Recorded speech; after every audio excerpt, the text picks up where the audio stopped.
Amados irmãos, nesta noite, nós vamos ter o privilégio de comentar, falar, pregar, tirarmos algumas lições importantes para a nossa vida espiritual, baseados aqui na história da conquista de Jericó. No título do texto aqui do capítulo 6 está a destruição de Jericó. Mas eu prefiro que a gente fale a palavra conquista, porque, na verdade, essa palavra conquista dá a ideia da vitória e da ação de Deus em favor do seu povo nessa primeira cidade que eles conquistam, tomam posse do seu território quando eles entram na terra prometida.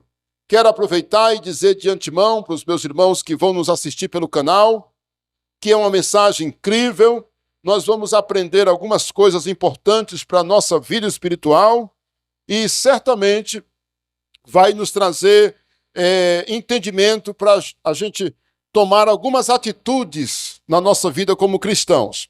Se inscreva no canal, compartilhe, porque vale a pena, certamente. Vamos ler no capítulo 6, inicialmente do 1 ao 5. Vamos olhar para o texto. Ora, Jericó estava rigorosamente fechada. Por causa dos filhos de Israel, ninguém saía nem entrava. Então disse o Senhor a Josué: olha, entreguei na tua mão Jericó, o seu rei e os seus valentes. Olha que coisa, meus irmãos. Deus está dizendo. Sabe o que é que me lembra esse versículo? Só um parênteses aqui. Aquele texto lá de Romanos, capítulo 8, que diz que nós somos mais que vencedores. E eu fui atrás de saber o que quer dizer a expressão mais que vencedor, ou mais que vencedores. Sabe o que significa? Que significa que quando nós entramos na batalha, nós já sabemos o resultado. Ou seja, a vitória já foi anunciada antecipadamente, nós vamos vencer. É isso que significa a expressão mais que vencedor. Ok? Nunca esqueça, porque esse é o sentido. Nós não somos apenas vencedores, mas somos mais que vencedores, porque já entramos na batalha sabendo que a vitória é certa, é nossa, pelo sangue de Jesus. Versículo 3. Vós, pois, todos os homens de guerra, rodeareis a cidade, cercando-a uma vez, assim fareis por 6 dias. Olha o que Deus disse. Vocês vão cercar a cidade, não é? Durante 6 dias. Uma vez por 6 dias. 7 sacerdotes. Quantos sacerdotes, irmãos? 7. Levarão 7 trombetas de chifre de carneiro. Porque a trombeta, no caso aqui no original hebraico, é shofar e não trombeta. Trombeta porque a gente entende, porque tocava, não é? E havia uma diferença do shofar, que era maior, que era do chifre do antílope, desse animal, e tinha o shofar do chifre de carneiro, que é menorzinho, e essa trombeta, ou esse shofar, era para guerra, momento de guerra. O toque dele era para ser usado para momentos de guerra. Olha aí, ó, por isso diz chifre de carneiro. Adiante da arca.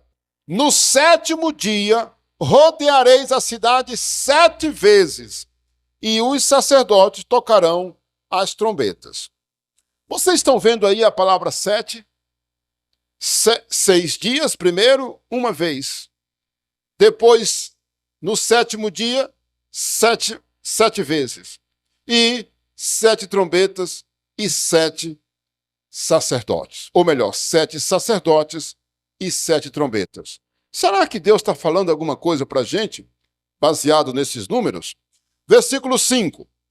E será que tocando-se longamente a trombeta, ou o chofar, de chifre de carneiro, ouvindo vós o sonido dela, todo o povo gritará com grande grito. O muro da cidade cairá abaixo, e o povo subirá nele, cada qual em frente de si. Ou seja, os soldados estariam, rodeando a cidade e dando a volta. Os sacerdotes na frente, os armados também estavam lá, e os sacerdotes tocando e a arca da aliança. E quando Josué desse a ordem para que eles gritassem, onde eles estivessem, os muros iriam cair, certamente, da cidade inteira, E eles deviam subir exatamente no lugar. Por exemplo, se eles estivessem aqui, esse muro caindo, eu não tinha que ir para lá. Eu tinha que subir aqui, na posição em que eu estava. Essa foi a estratégia de Deus para o seu povo. Vamos orar pedindo sabedoria para a gente entender a mensagem, tá bom? Oremos. Senhor Deus, fale conosco, Senhor. Nós queremos, Pai, nessa noite tirar grandes lições para as nossas vidas, como cristãos, como servo do Senhor, dessa vitória que o Senhor deu ao teu povo na conquista da cidade de Jericó. Senhor, fale aos nossos corações e nos dê toda a direção e sabedoria. Quem pode dizer amém? Aleluia. Irmãos, muito bem. Olha, escuta isso aqui. A queda dos muros e conquista da cidade de Jericó é um grande exemplo do auxílio divino, pois esta cidade tinha muros, escuta isso aqui, extremamente seguros e altos. Fica claro a importância de obedecermos às orientações de Deus e como ele pode resolver um ou os nossos problemas. Irmãos, quando você vê aqui a forma como Deus age para que os filhos de Israel conquistassem a cidade de Jericó, você pode dizer assim, meu Deus, o que é que Deus não possa fazer na minha vida? Porque, irmãos, a cidade de Jericó, ela tinha muros bem altos. Segundo os estudiosos, eu vou antecipar aqui, que lá na frente a gente vai falar. Segundo as pesquisas, os muros de Jericó chegavam a 30 metros de altura, irmãos. Eu já vi, já li sobre isso. E a largura certamente enorme. Veja que a casa da prostituta Raabe era em cima do muro, a casa dela. Então não era um muro estreito. Então a cidade de Jericó, ela tinha os muros tão altos e tão resistentes. E era a primeira, além do Jordão, que o povo iria, a primeira, depois que eles passassem o Jordão. Então o povo precisava ali de muita fé para passar o Jordão e começar a conquista da terra. Mas olha que cidade apareceu. A mais forte de todas, provavelmente. Era muito resistente Jericó. Ou seja, era uma cidade muito fortificada, irmãos. Os muros eram muito altos e largos. Deus disse assim, Josué, lembra do capítulo 1 e da mensagem do domingo passado? Não temas, não te espantes, eu sou contigo. Não te assombres. Eu estarei com você. Onde vocês pisarem a planta do vosso pé, eu vos tenho dado. Ninguém te poderá resistir, Josué. Assim como eu fui com Moisés, eu serei contigo. Então, irmãos, foi baseado nessas promessas que Josué passa o Jordão e eles agora encontram a primeira cidade, que é Jericó. E Deus fala para Josué, diz, Josué, eu vou dizer como é que vai acontecer. Eu te dei já a vitória. Está aqui, ó. Está aqui, ó.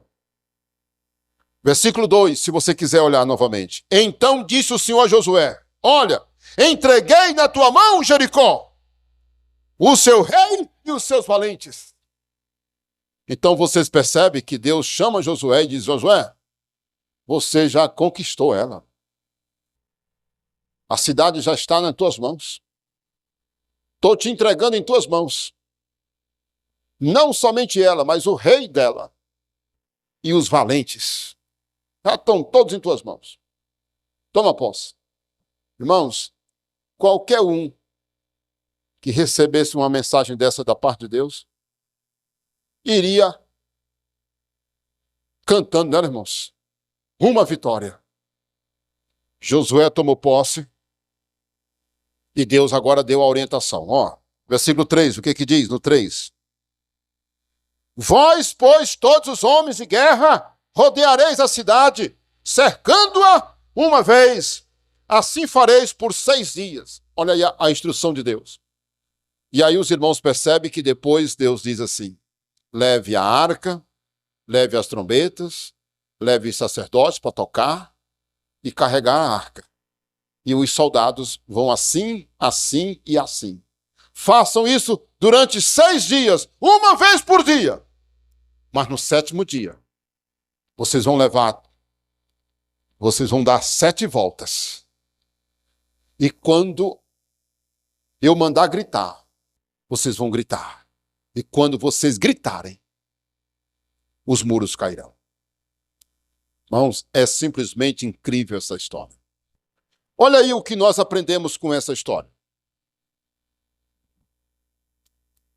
A primeira coisa que nós aprendemos nessa história é que quando Deus está à frente e fazemos conforme as suas orientações, a vitória é certa. Vocês conseguem entender isso? Pastor, por que o senhor está falando isso? Primeiro, nós estamos vendo que Deus está no negócio. Você sabe por que tem gente que não se dá bem nas coisas? Porque ele faz sem Deus estar no meio. Ele faz na força dele. Como diz lá no Maranhão, no peito e na raça. E muitas vezes, ele acha que ele fazendo com a força dele vai dar certo. E não dá, irmãos. A gente vê isso em todas as áreas. Seja ministerialmente, espiritualmente falando, seja fisicamente, seja na família, seja na empresa. Olha, nós precisamos, meus irmãos, entender que Deus precisa estar à frente. Segundo as orientações. Irmãos, eu fico admirado. Olha, as orientações que Deus deu. Quais foram essas orientações? Pegue o sacerdote, dá as trombetas para ele, leve a arca, dê as 6 voltas durante 6 dias, uma vez por dia. Irmãos, eu fico imaginando se Josué dissesse assim: Senhor, para que isso? Para que, Senhor? Para que 6 voltas? 6 dias, assim, Senhor? Passar 6 dias, marchando ao redor da cidade. 6 dias, para que, Senhor? E para que a gente sair tocando as trombetas? 6 dias. Uma vez, um dia, poderia até entender. Mas por que 6? E por que no 7º dia tinha que esperar o 7º dia e dar 7 voltas? Por que não era só uma?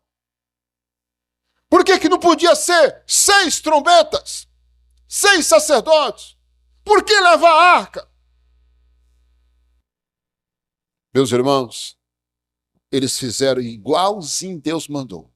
Do mesmo jeito que Deus mandou. A gente pode ver na sequência que foi exatamente como Deus mandou, né? E aí a gente vê que a orientação de Deus foi obedecida e eles então viram. Na hora que eles fizeram a 7ª volta, aconteceu que eles gritaram, que Josué mandou gritar, os muros caíram. Olha aqui, ó. Eles seguiram essas orientações de Deus, dadas por Deus. Quem aqui lembra de Josué capítulo 1? Vamos abrir bem aí, por favor. O que diz em Josué capítulo 1, versículo 7? Olha aí o que a Bíblia fala. Josué 1, versículo. Se eu falei capítulo, eu equivoquei. Versículo 7 e 8. Não somente ser forte e muito corajoso, para teres o cuidado de fazer segundo toda a lei que meu servo Moisés te ordenou. Dela não te desvieis, nem para a direita, nem para a esquerda, para que sejais bem-sucedido por onde quer que andares. Você está vendo aí o princípio? Qual é o princípio aí? Fazer segundo a orientação de Deus. Eles fizeram ou não fizeram? Fizeram, irmãos. É o que Deus está dizendo aqui para Josué no capítulo 1. Mensagem do domingo passado. Olha, você não deve se desviar nem para a direita nem para a esquerda. Que você tenha o cuidado de fazer segundo toda a lei que meu servo Moisés te ordenou. Olha aí agora o versículo 8. O que diz no 8? Não cesses de falar deste livro da lei. Antes medita nele de dia e de noite, para que tenhas o cuidado de fazer segundo tudo quanto nele está. Então farás prosperar o teu caminho e serás bem-sucedido. Vocês estão vendo essa verdade na prática? Essa frase eu costumo usar frequentemente, irmãos. E eu sei que vocês lembram dela. É comum você ouvir as pessoas dizer assim: o que é que eu tenho feito de errado? Você está entendendo? É comum você ouvir isso. Eu não sei o que eu fiz de errado na minha vida para merecer isso. Ou então, para estar sofrendo ou passando por essa situação. Sabe o que foi? Você desobedeceu a palavra de Deus. Você não teve o cuidado de fazer segundo está escrito na palavra de Deus. É isso que acontece, irmãos. Olha, o que tem de gente que se arrepende tanto, são dois arrependimentos. O primeiro é arrependimento dos pecados. E o segundo é porque aceitaram Jesus já com uma certa idade. E eles olham assim para a vida dele e dizem assim: se eu tivesse conhecido a palavra de Deus há mais tempo. Se eu tivesse conhecido Jesus há mais tempo, quando eu era jovem. Porque, irmãos, é comum as pessoas, depois elas perceberem o erro delas. Como elas erraram na vida. Como elas tomaram decisões erradas. Sem orientação, não tinham conhecimento da palavra de Deus e tomaram decisões erradas. Olha, aqui está um segredo para a gente ser bem-sucedido. Obedecermos às orientações de Deus em relação à vida financeira, à saúde, à vida espiritual, à vida familiar, em todas as áreas, como eu falei hoje na escola bíblica dominical. São 4 áreas que a gente precisa, ter, assim, pautar essas áreas de nossas vidas na palavra de Deus. É a vida familiar, conjugal, a vida financeira, a saúde e a vida espiritual. Poderia ter colocado a vida espiritual primeiro, Então, pessoal, é isso que nós precisamos fazer. Seguir as orientações de Deus. Uma coisa que eu quero que os irmãos entendam. Isso aqui é muito importante a gente falar, porque vocês viram que eu dei ênfase na questão dos 7 sacerdotes, 7 dias e etc, tal. Lembra disso? As 7 voltas. Por quê? Será que Deus está despertando em nós crendices para que a gente tenha a crença nessas coisas? 7 vezes. Não, o segredo da vitória está em fazer 7 coisas, 7 não sei o quê. Não, irmãos. Olha, é verdade que nós vamos ver isso na Bíblia em outros momentos. O número 7 quer dizer perfeição. O número 7. Por isso que o número da besta é 666, o 666, quer dizer a ênfase na imperfeição. O diabo é imperfeito. Então, o número da besta é 3 vezes imperfeito. 6, 6, 6. Entende isso? E no livro de Apocalipse sempre aparece o juízo de Deus, o Espírito Santo, sempre os anjos, sempre sete anjos, 7 trombetas, os 7 Espíritos de Deus, porque mostrando que ele é perfeito. Então o número 7 significa perfeição, ok? Mas Deus não está aqui querendo despertar em nós crendices ou simpatias de fazer 7 coisas, não sei o quê. Você tem que dar 7 passos para frente, 7 passos para trás, você tem que fazer... Não, não é isso que Deus está querendo despertar em nós. Você sabe o que Deus está querendo despertar em nós? É despertar a nossa paciência, entendeu? Nossa obediência e mostrar o poder da fé. Ele não está, porque alguém pode dizer, mas é uma forma estranha, não é? 6 dias, cada dia uma volta. No 7º dia, 7 voltas. 7 trombetas, 7 sacerdotes. A pessoa pode querer ficar questionando essas coisas. Mas não, pessoal. Não tem nenhuma coisa difícil de entender aqui. Não tem nada difícil para entender. O que Deus está chamando a atenção é que Ele está dando uma orientação para ver se as pessoas obedecem. Obedece a Ele direitinho. E eles obedeceram, pessoal. E a pergunta é, deu certo? Deu. Vamos lembrar aqui de alguns episódios. Atenção, atenção. Geralmente eu demoro muito no ponto primeiro, né?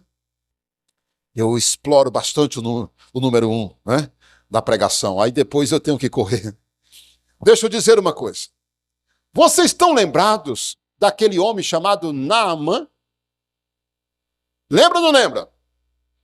A história de Naamã, pessoal, está no capítulo 5 de 2 Reis. Segundo livro de Reis. Capítulo 5. E o momento mais assim, direto ao assunto, está no versículo 10 ao 14. Quando ele, já em Jerusalém, ou melhor, em Samaria, na casa do profeta, quando ele está ali para falar com o profeta Eliseu, que o profeta Eliseu não vem falar com ele, e ele está revoltado. Sabe por quê? Porque ele ouviu o recado do profeta. Vai te mergulhar no Rio Jordão 7 vezes. Ah, meus irmãos, ele ficou zangado. Essa história é muito conhecida. E eu citei aqui a referência. Você pode consultar. Ele ficou revoltado. Ele disse, mas eu conheço o Rio Jordão, água barrenta. Lá na minha terra tem rios cujas águas são muito melhores, mais limpas. E ele ficou revoltado. E ele não veio falar comigo. Porque ele era o general do exército da Síria, irmãos. Ele era um homem muito poderoso, Naamã. A Bíblia diz que ele era um homem muito poderoso, porém leproso. E ele foi com muitos presentes, com vestes, com muita prata, ouro para o profeta, irmãos. Ele levou presentes assim valiosos para o profeta Eliseu. E o profeta Eliseu disse que não queria nada do que ele levou e nem sequer foi falar com ele. Aí ele ficou, o ego dele foi atingido, o orgulho dele, porque ele era uma autoridade muito grande lá no país dele. Meus irmãos, aí com muita luta, a Bíblia diz que um dos seus soldados convenceu ele. Mas, meu Senhor, se o profeta não tivesse pedido uma coisa muito mais difícil, o Senhor não faria? O profeta pediu para o Senhor mergulhar no rio 7 vezes. Olha, queridos, é isso que Deus está falando, olha. Muitas vezes as pessoas perdem as bênçãos de Deus porque ela não quer fazer um detalhe. Porque ela não precisa.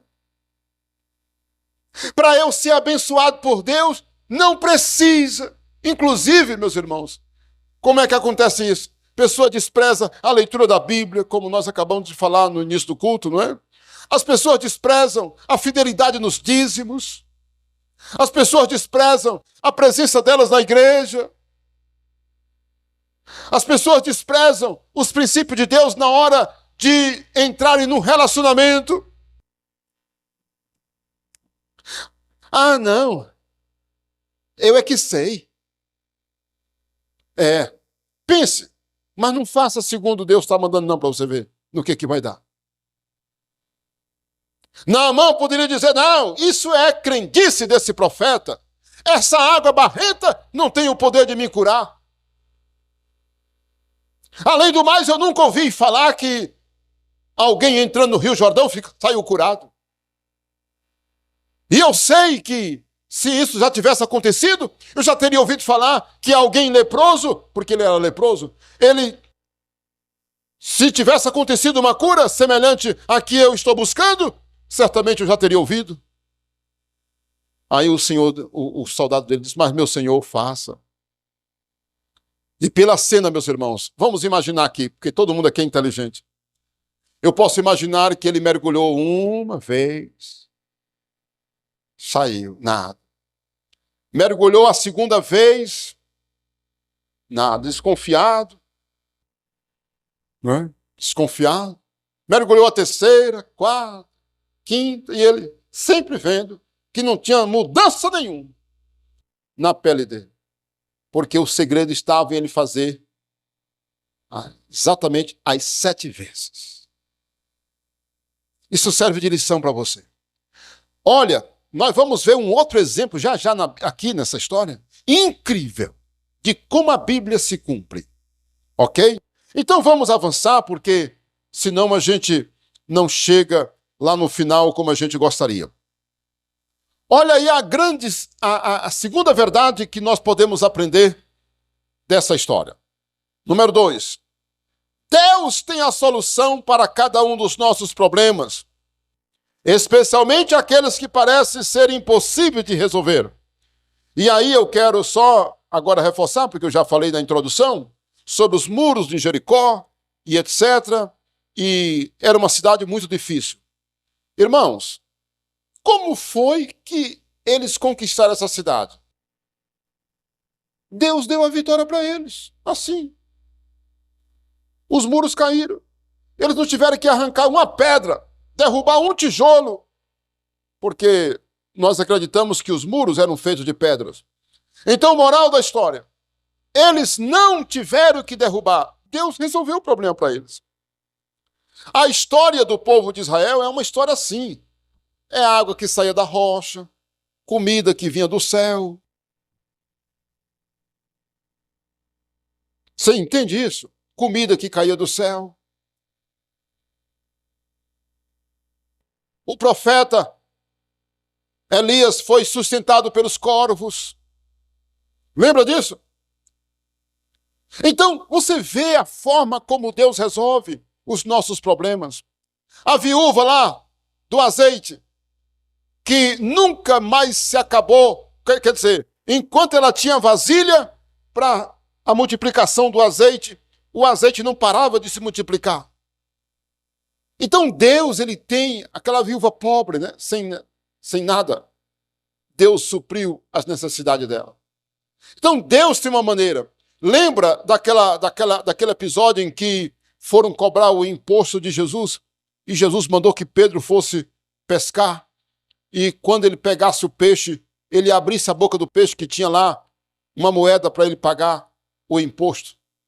Tanto por Jesus como por ele. Então Deus tem uma forma, meus irmãos, de resolver os nossos problemas. O que isso significa para nós? Eu, Isaías, você, Maria, Antônio, Pedro, João, quem quer que seja, está com problema, né? O que você pode dizer fazer? Senhor, eu leio na tua palavra e eu sei que o Senhor tem 1001 maneiras de resolver os nossos problemas. Nos ajude, Senhor. Tu tens a solução. O Senhor pode me dar a direção. O Senhor pode preparar a solução para o meu problema. O Senhor é o Deus do milagre. O Senhor tem solução, eu sei, para a minha angústia, para a minha preocupação. O Senhor tem uma maneira de resolver. E eu coloco em tuas mãos. Aí você vai esperar a resposta de Deus. É isso que nós devemos fazer, meus irmãos. Porque eu nunca vi isso depois. Na outra cidade já foi diferente. Nas outras cidades, Deus não disse assim: Josué, fique parado que eu vou acabar com a cidade, vocês só vão lá para pegar as coisas. Não. Mas na cidade de Jericó foi dessa maneira. Sabe por quê?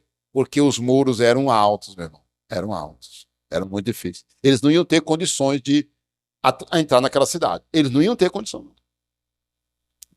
Não iam ter, não. E eles poderiam até conseguir, se eles fizessem ali um cerco de muito tempo para que as pessoas começassem lá a morrer de fome ou passar necessidade, sem água, essas coisas, né? Lá dentro.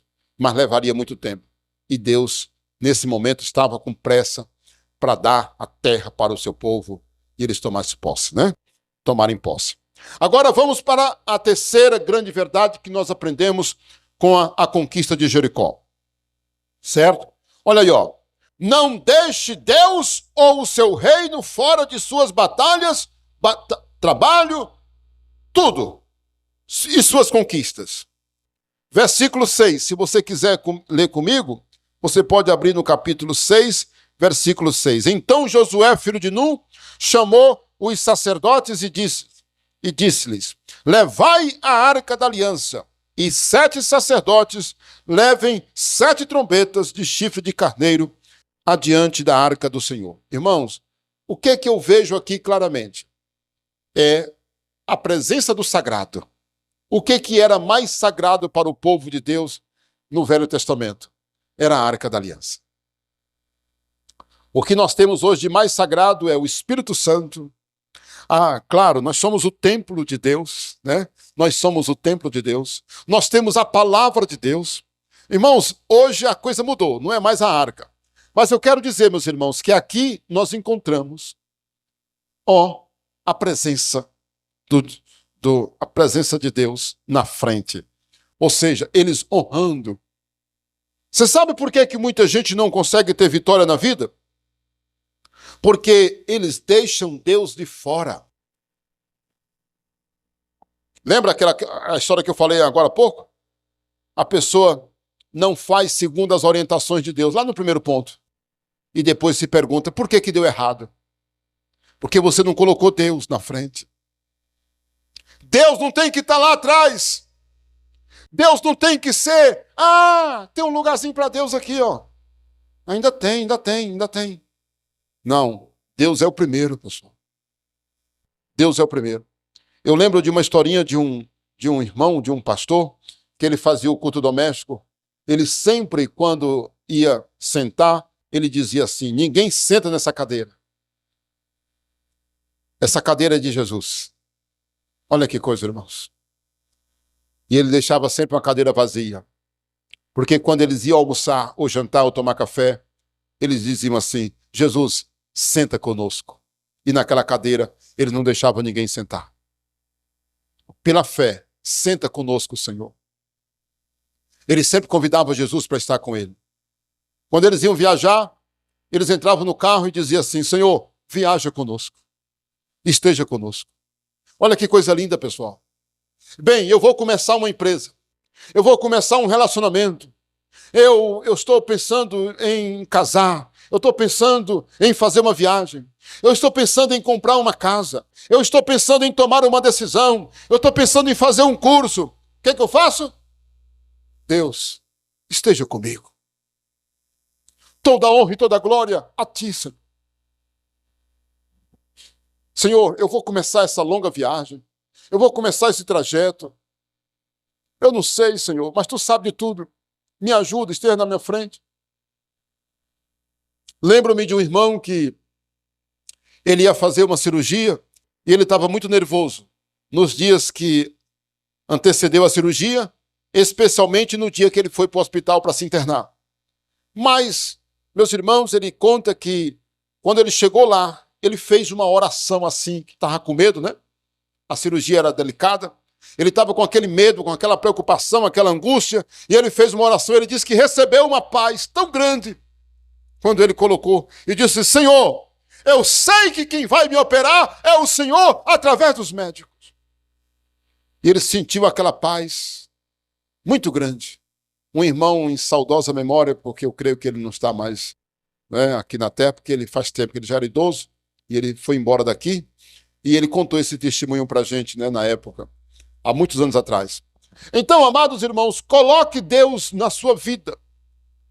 Não é atrás, não, e não é depois, porque depois já deu errado. Nós temos que colocar Deus na frente, em primeiro lugar. Eu posso ouvir um amém? Olha, meus irmãos, esse princípio. Esse princípio está lá em Mateus 6,33, que diz o quê? Quem é que lembra de qual? Buscai em primeiro lugar o reino de Deus e a sua justiça, e as demais coisas vos serão acrescentadas. E segundo uma versão diz, e estas coisas vos acompanharão. Sabe o que quer dizer isso? Acompanhar? Olha, quando eu busco a Deus em primeiro lugar, aonde eu vou, aonde eu vou, as bênçãos vão atrás de mim. Eu estou dobrando a esquina e a bênção vai atrás de mim. Eu estou voltando de novo e a bênção atrás de mim. E onde eu vou, a bênção me acompanha. É isso que quer dizer.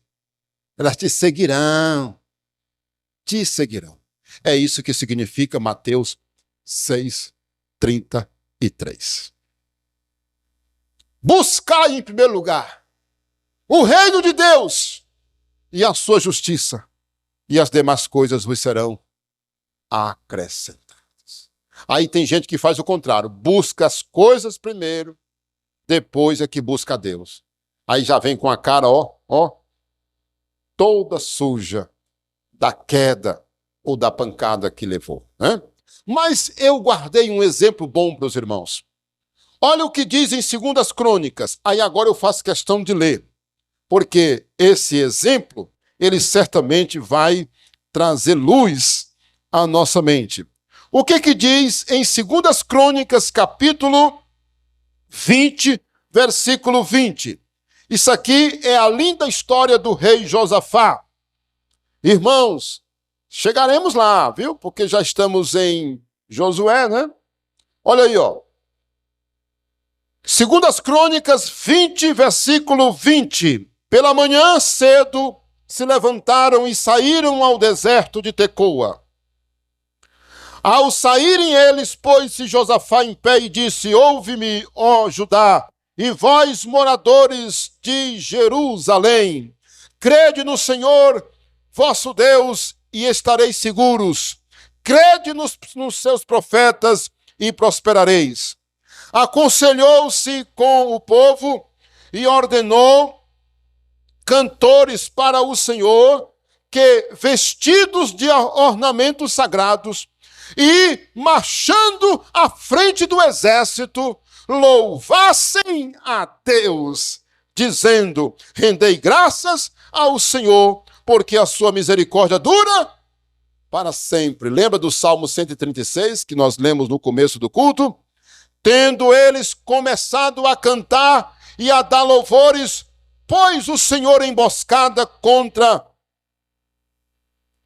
os filhos de Amon e de Moabe, e os do monte Seir, que vieram contra Judá e foram desbaratados. Irmãos, o rei Josafá, o que aconteceu foi o seguinte, ele estava com essa guerra, e ele via que ele não ia conseguir vencer, meus irmãos. Ele teve uma ideia. Ele colocou o povo para adorar, meus irmãos. E o povo foi na frente adorando. Olha que coisa. Alguém poderia dizer, vai nessa, bestado. Vai, para tu ver. É hora de guerra, não é hora de estar louvando a Deus, não. E olha o que Josafá fez. Ele disse, pessoal, vão na frente, irmãos. Vão na frente, vão. E ele colocou o povo a cantar, meus irmãos. E o povo cantava, louvando a Deus. Olha, sabe o que aconteceu? Deus deu a vitória para eles. Que eles estavam louvando a Deus. O texto é muito claro, irmãos. O texto é muito claro, muito claro. Ele disse, vão à frente do exército. Está vendo, irmãos? Ele chamou os cantores, os músicos. Ele chamou os músicos, cantores e disse, pessoal, vão na frente do exército. Irmãos, quem é que vai na frente? Quem é? Quando é época de guerra? É o batalhão ou o pilotão especial. Não é assim? É o da elite, não é isso? Quem vai na frente é o pilotão de elite. Os mais preparados, os mais armados, os mais bem treinados é que vão à frente. Mas, irmãos, espiritualmente falando, sabe quem é que vai na frente? É Deus, o Senhor, o nosso louvor, a nossa oração. Eu vou começar. Eu vou desempenhar um papel. Eu vou fazer algo. O que eu devo colocar na frente? Oração. Jesus, a Bíblia, a minha fé. Está vendo como é lindo a palavra de Deus? Rapaz, a Bíblia é encantadora, irmãos. A Bíblia é um livro, não é, encantador demais, porque tem muitos projetos, ou muitos exemplos. Olha aí a quarta. Estamos chegando, né? Quase ao fim. Olha aí, ó, está perto. Deus recompensa todo aquele que trabalha e se dedica ou se arrisca pelo seu reino. O que é que eu quero falar? Esse texto aí que os irmãos estão vendo é o texto de Raabe. Vamos ganhar tempo e eu vou somente citar. Vocês lembram, meus irmãos, que Raabe, ela recebeu os espias, então ela pediu que livrasse ela quando eles viessem para lutar, né? E os espias deram a palavra que eles iriam proteger a vida dela. Ela devia estar naquela casa e ela deveria pendurar aquele fio, né, vermelho. E então eles cumpriram a palavra e quando eles entraram, eles procuraram proteger Raabe e toda a sua família, toda a sua casa, eles protegeram, não tocaram e eles cumpriram a palavra. O que isso significa? Que Deus, ele recompensa aqueles. Irmãos, e a Raabe, ela entrou na história do povo de Deus. Está lá em Josué 6, versículo 17, 22 e 23. Se vocês quiserem acompanhar aí a leitura, só para a gente confirmar, eu entendo que nem todos vão ter acesso ao texto, vão ouvir, mas na hora não terão a Bíblia ali para ler. Olha o que diz, ó. Porém, 6,17. Porém, a cidade será condenada, ela e tudo quanto nela houver. Somente viverá Raabe, a prostituta, e todos os que estiverem com ela em casa, porquanto escondeu os mensageiros que enviamos. Aí no 22 e no 23, conta exatamente como eles foram salvos, ok? É isso que eu queria mostrar. Olha, qual é a grande lição aqui? Você alguma vez já fez algo para Deus? Ei, você já perdeu alguma coisa, correu risco, porque você fez alguma coisa para Deus, sim ou não? Você já pagou assim, já foi rejeitado porque você estava mostrando obediência. Você já deixou de fazer uma coisa que outras pessoas fizeram. E naquele momento você achou que você estava perdendo? Não, você não perdeu. Você estava ganhando. Olha, no dia que você aparentemente for colocado para trás, porque você é um servo de Deus, lembre de uma coisa, Deus vai te recompensar. Deus vai te recompensar se você fizer isso por honra a Ele. Quando você honrá-lo. Entende isso? Raabe correu risco, pessoal. Raabe, ela correu um risco muito grande de ser morta. Porque ela recebeu os espias e ela escondeu os espias e ela então correu risco de ser morta por causa dessa atitude dela. Mas ela fez e agora ela foi recompensada porque ela fez essa grande ajuda, né? Teve essa grande ajuda. Tá bom? Então nunca pense que Deus esquece do que você faz. Lá em 1 Coríntios 15:58 está escrito: sede firmes, abundantes na obra do Senhor. Sede firmes, constantes e abundantes na obra do Senhor, sabendo que no Senhor o vosso trabalho não será vão. Tá bom? Olha aí a quinta, são 6. Honre e entregue o que pertence a Deus. Josué 6, 19 e 24. O que é que nós queremos mostrar aí, meus irmãos? Quando eles conquistam a cidade de Jericó, Deus havia dito para Josué o seguinte: Josué, tudo lá, os animais, as casas, você vai destruir. Mas o ouro, a prata, o bronze, o ferro, né? As coisas de valor assim, os metais, você deve levar para o tesouro da casa, da minha casa, a casa de Deus. Meus irmãos, foi consagrado para Deus o ouro, a prata, por exemplo. E aí o que aconteceu? Deus fala isso, Deus mostra isso, mas nós sabemos que teve um louco que mexeu nisso aí, né? No ouro e na prata, e nas coisas condenadas. Olha o que está escrito no versículo 19. Josué 6,19. Porém, toda prata e ouro e utensílios de bronze e de ferro são consagrados ao Senhor e irão para o seu tesouro, ou seja, a casa de Deus. Lá em Malaquias, a gente vê que a Bíblia chama a casa de Deus a casa do tesouro. Lá em Malaquias 3, né? Então, o que nós precisamos entender aí? Que numa conquista, olha aí, que numa conquista você tem que honrar a Deus, entregando a Ele. Aí você entrega o quê? Não é só ouro, não é só prata, não é só dinheiro, mas entrega a honra. Você reconhece. Você é fiel no seu dízimo, porque você sabe que foi Ele que lhe deu. Você vai honrar, né? Recebeu o primeiro salário, glória, eu vou honrar a Deus, eu vou dar o meu melhor para Deus. Olha, eu casei, eu tenho uma casa linda, eu vou ofertar ao Senhor. Foi Deus que me deu. Glória a Deus. Meu Deus, o Senhor é maravilhoso, muito obrigado. Tem gente, irmãos, que você não vê ele agradecendo a Deus. Você vê pessoas assim, que ganham tantas coisas, mas elas não são gratas a Deus. O que diz no 26, no 24, aliás? 24 diz assim, porém a cidade e tudo quanto há nela queimarão. Então somente a prata, o ouro e os utensílios de bronze e de ferro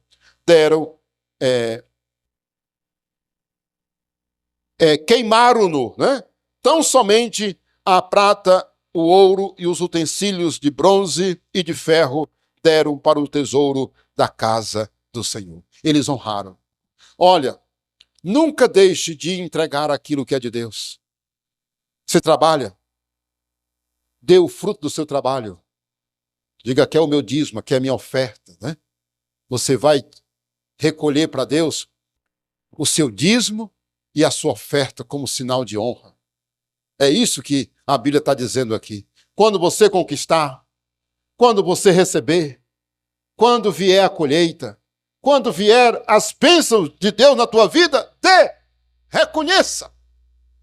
E foi isso que eles fizeram, irmãos. Eles honraram.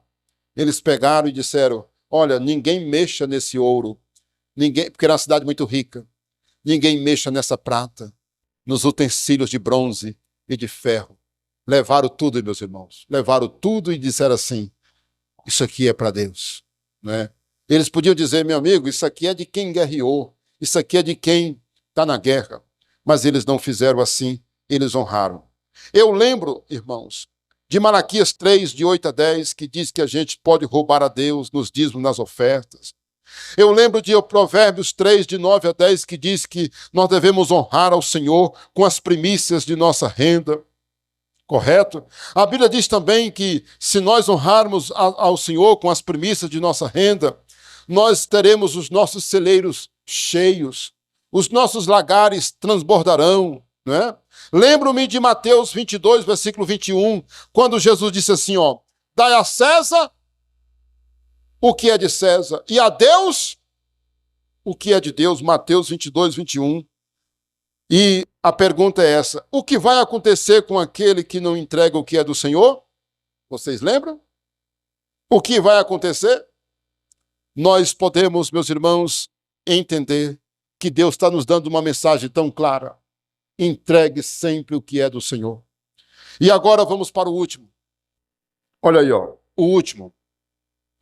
Não menospreze, eu não disse que eu ia chamar a atenção de vocês para uma coisa ainda hoje?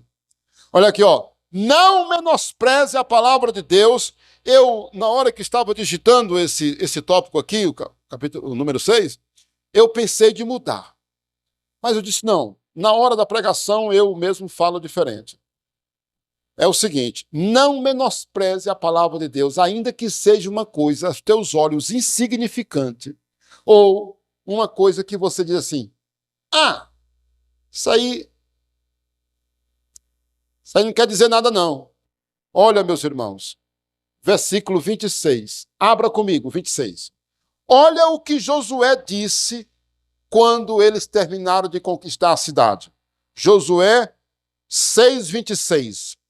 O que diz? Naquele tempo, Josué fez o povo jurar e dizer, maldito diante do Senhor seja o homem que se levantar e reedificar essa cidade de Jericó. Com a perda do seu primeiro filho, ele lhe porá os fundamentos. E à custa do mais velho, do mais novo, melhor dizendo, ele vai colocar as portas. Irmãos, a cidade, os muros de uma cidade é como parecido com a casa. Primeiro se faz os muros, o alicerce, as paredes, né? Depois as portas. Sabe o que foi que Josué disse? Essa cidade, ela é maldita. Ninguém vai reconstruir ela. E pode reconstruir, mas vai perder o filho mais velho quando ele começar a botar os fundamentos. E quando ele for montar as portas, vai morrer o mais novo. 2 filhos, o mais velho e o mais novo. Irmãos, você sabe quanto tempo levou para isso se cumprir? Olha, mensagens tem que ter conteúdo, né? Isso aqui é importante. Abra bem aí em 1 Reis 16:34. A gente encerra com esse último ponto, mostrando o cumprimento dessa palavra, meus irmãos. Josué disse, olha, o homem que reconstruir essa cidade vai perder o filho mais velho e quando ele estiver colocando as portas, vai morrer o mais novo. E olha aqui, ó, irmãos, isso aqui, Josué ainda estava vivo. Fazendo uma matemática, fazendo uma soma entre o período de Josué, não é, a sua velhice até a sua morte, o período dos juízes, começando lá com Samuel, lembra? E chegando na época dos reis, Saul, Davi, Salomão, só os 3 foram 120 anos. O período dos juízes durou cerca de 400 anos, ou 400 e alguma coisa. Então, a soma, sabe qual é, irmãos? A matemática? Cerca de 600 anos. Olha aí, ó. Primeiro livro de Reis, capítulo 16, verso 34. Você sabe? Olha aqui, ó. 34. No reinado de Acabe. Olha aqui, ó. No reinado de Acabe. Em seus dias, olha o cumprimento dessa profecia, irmãos. Em seus dias, Iel, o Betelita, edificou a Jericó. Quando lhe lançou os fundamentos, morreu-lhe Abirão, seu primeiro filho. Quando lhe pôs as portas, morreu Segube, seu último filho. Segundo a palavra do Senhor, que falara por intermédio de Josué, filho de Num. Meu irmão, isso aqui não é para nos assombrar, não. É para nos mostrar o poder que a palavra tem para se cumprir. E aí, quando a gente conhece a Bíblia, a gente tem essas condições de você fazer a análise da idade, né? Do tempo. Pois é, eu mostrei para vocês que em cerca de 600 anos depois, irmãos, teve um homem, irmãos, que ele disse, eu vou reconstruir Jericó. E ele fez essa loucura. Na hora que ele começou, meus irmãos, morreu o primeiro filho dele. E está registrado. E quando ele... não importa. Morreu porque tinha que morrer mesmo. Morreu porque tinha que morrer. E quando, meus irmãos, ele está colocando as portas, morre o filho dele mais novo. Olha, não brinque com a palavra de Deus. Então, queridos, olha aí a nossa conclusão. Que Deus nos abençoe. Olha aí a nossa conclusão. Veja o caminho da nossa vitória. Abra aí. Eu acho lindo quando a gente lê a Bíblia, quando a gente olha assim para um versículo, e a gente já sabe o que está escrito nele. 2 Crônicas 15:2. Eu sei exatamente o que está escrito lá, mas eu quero fazer a leitura com os meus irmãos. Então disse, 2 Crônicas, estava aqui em primeiro. Enquanto nós estamos com o Senhor, Ele está conosco. Olha aí, Este saiu ao encontro de Asa, rei Asa, e lhe disse: ouve-me, Asa, e todo o Judá e Benjamim. O Senhor está convosco, enquanto vós estáis com ele. Se o buscardes, ele se deixará achar, porém, se o deixardes, ele vos deixará. A pergunta é essa: você está com Deus? Deus está com você?